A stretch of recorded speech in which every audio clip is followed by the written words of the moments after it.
নজর রাখবো পরের খবরে। জামিনের জন্য আলাদা আইনের সুপ্রিম প্রস্তাব বাতিল। কেন্দ্রের ভারতীয় ন্যায় সুরক্ষা সংহিতার জামিন সম্পর্কিত ব্যবস্থা যথেষ্ট। সুপ্রিম প্রস্তাব বাতিল করে আদালত। হলফনামা কেন্দ্রীয় স্বরাষ্ট্র মন্ত্রকের। গ্রেট ব্রিটেনের আইনের তুলনা সহ সংশোধনীর সুপারিশ করে আদালত। আরো বিস্তারিত জানাবেন, আমাদের সঙ্গে টেলিফোন লাইনে রয়েছেন আমাদের প্রতিনিধি পল্লব চট্টোপাধ্যায়। পল্লব দা, দেখো, সুপ্রিম কোর্ট একটি মামলাতে সত্যেন্দ্র কুমার আনটিল বনাম সিবিআই, এই মামলাতে দেশের সংশোধনাগার এবং বন্দীদের সম্পর্কিত নানান বিষয়ে বিগত প্রায় 2-3 বছর ধরে দেশের সুপারিশ তোমার দিয়ে আসছে।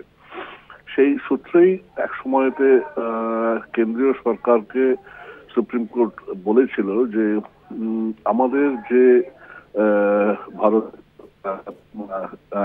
কি বলে আইন, সেটা স্বাধীনতা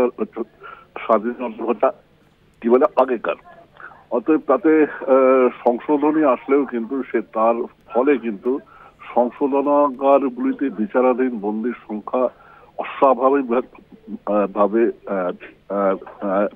বেড়ে যাচ্ছে। এই বেড়ে যাওয়ার রুখতেই কিন্তু